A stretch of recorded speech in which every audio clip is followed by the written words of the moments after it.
Berapa kali kita mengatakan Tiongkok itu ditiru, jangan dituruti maunya. Ngerti ditiru? Kalau ditiru, maka hal yang baik dan cocok untuk kita bernegara, kita tiru dan kita kerjakan juga di Indonesia. Kalau dituruti, itu artinya yang ngikuti maunya Tiongkok. Misalnya, membangun proyek-proyek yang semuanya dibangun dengan barang Cina, uang Cina, tenaga kerja Cina, teknologi Cina. Hanya ketika kita bayarnya dolar ke Cina. Itu adalah strategi Cina mengumpulkan dolar atau yang dikenal dengan istilah export debt. Perlu dijelaskan lagi dengan bahasa lain lagi, setelah video Konawe kita coba urai panjang, masih belum paham. Negara Tiongkok di awalnya ada banyak proyek yang membangunnya dengan menggunakan uang dolar atau pinjaman dolar. Ketika di tahun 2017 awal perang dagang dengan Amerika, Tiongkok menyadari ada hal yang berbahaya, yaitu besarnya hutang luar negeri mereka. Karena secara teknis, setelah perang dagang, biasanya diikuti dengan perang currency. Kalau perang currency terjadi, misalnya seperti di Indonesia di tahun 98 yang menggulingkan pemerintahan Soeharto,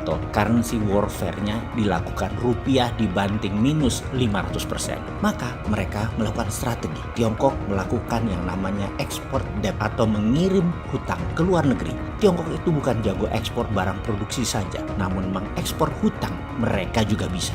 Caranya bagaimana? Cari negara-negara yang merasa dirinya miskin, yang merasa tidak punya uang, yang membangun memerlukan direct investment atau investasi asing. Diinfiltrasi dulu idenya ke penguasa bahwa investasi asing itu penting untuk masuk ke negara yang tidak punya uang. Padahal itu hanya ide saja. Kalau pejabatnya nggak ngerti, perlu uang asing, dolar misalnya, atau perlu investasi asing untuk membangun, nah masuk tuh barang. Ketika sudah percaya bahwa satu-satunya cara membangun adalah dengan investasi asing, maka masuklah satu paket barang Tiongkok tadi. Mesin tadi yang di Tiongkok yang berhutang dengan negara Amerika atau negara asing, mesinnya dibongkar, dipreteli, direkondisi supaya terlihat baru, lalu dikirim ke negara yang mau diinvest dengan nilai harga baru. Masuk ke negara yang mau diinvest tadi tidak dengan uang sepeser pun mereka keluarkan modal. Barang tadi dari Cina masuk, dibangun oleh Tiongkok, dipasang oleh Tiongkok, dikendalikan oleh Tiongkok, dioperasikan oleh mereka di negara lain. Lalu negara yang diinvest tadi senang karena tidak pakai modal, di mana Tiongkok dikesankan sebagai negara komunis yang baik sekali, mau membantu ekonomi negara tersebut.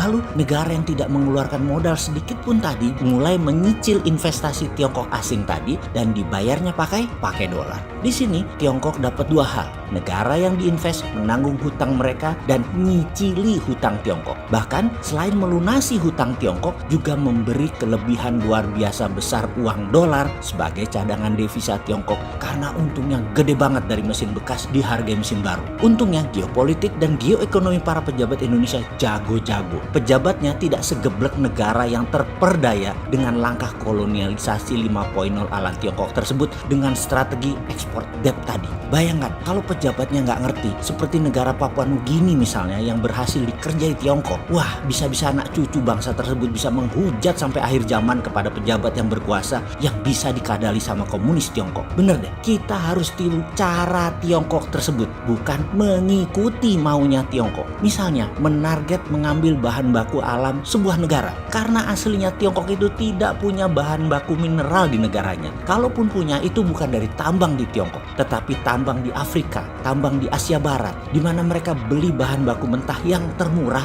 dibuang sedikit pengotornya lalu semua diangkut. Sehingga logam tanah jarang, rare earth yang mengandung 17 unsur seperti scandium, yttrium, 15 unsur lantanida seperti lantanum, samarium, europium, cerium, terbium, dan lain selanjutnya. Semua mineral sebuah negara kalau perlu yang ada di daftar tabel periodik diambil semua sama mereka. Kita semua tahu logam tanah jarang itu mineral ikutan. Jadi negara penghasil mineral seperti banyak negara Afrika, pejabatnya dibeli oleh Tiongkok. Undang-undang negara penghasil mineral tersebut diyakinkan bahwa bayar mineral utama yang termurah saja. Dan Tiongkok selalu berhasil menipu daya negara-negara Afrika tersebut. Banyak negara sudah berhasil Tiongkok kadali. Sekali lagi, untung negara Indonesia pejabatnya dan anggota parlemennya pinter-pinter dan nasionalis. Nggak segoblok pejabat dan politikus negara Afrika yang suka duit murah dengan menjual tanah air mereka, sehingga usaha seperti yang Tiongkok lakukan di Indonesia tidak berhasil. Alhamdulillah, amin ya robbal alamin. Amin ya Allah, Engkau limpahi bangsa Indonesia dengan pemimpin yang peduli, yang mendahului rakyatnya daripada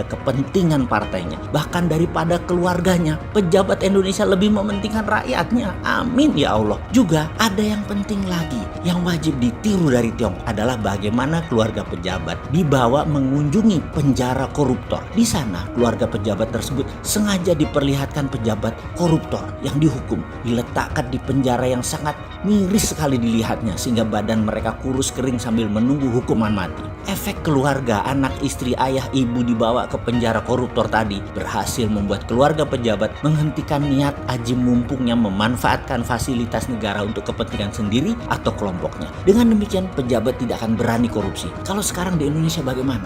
Sudahlah, kalian yang jawab. Road trip perjalanan keluarga pejabat ke penjara para koruptor bisakah dijalankan? Iya, ini adalah salah satu cara membasmi korupsi, dan saya yakin pejabat sekarang pasti akan menjalankan contoh baik yang dilakukan oleh Tiongkok ini dalam waktu segera. Berikutnya adalah bagaimana menghentikan korupsi cross border country, yaitu proyek yang transaksinya terjadi di luar negeri, di mana korupsi dan kickback ataupun fee karena tidak bisa terdata. Jadi mengerti kan kalau banyak pejabat di Tiongkok melakukan proyek di luar negeri adalah untuk bagi-bagi kue jabatan. Jadi kalau ada proyek Tiongkok di Papua Nugini, pejabat Cina ngantongin duit dari Papua Nugini, pejabat Papua Nugini ngantongin duit dari proyek Tiongkok. Yang Tiongkok korupsi duit Tiongkok di luar negerinya, pejabat Papua korupsi duit negaranya di luar negeri. Disinilah mengapa pejabat banyak negara senang berinvestasi asing di sebuah negara, karena masing-masing pihak bisa cross data dan cross transaksi di luar negara masing-masing yang sulit dibaca oleh PPATK negara masing-masing. Jadi hilang peluang korupsi di dalam Tiongkok, diubah korupsinya di luar Tiongkok. Di sisi ini kita mengingatkan,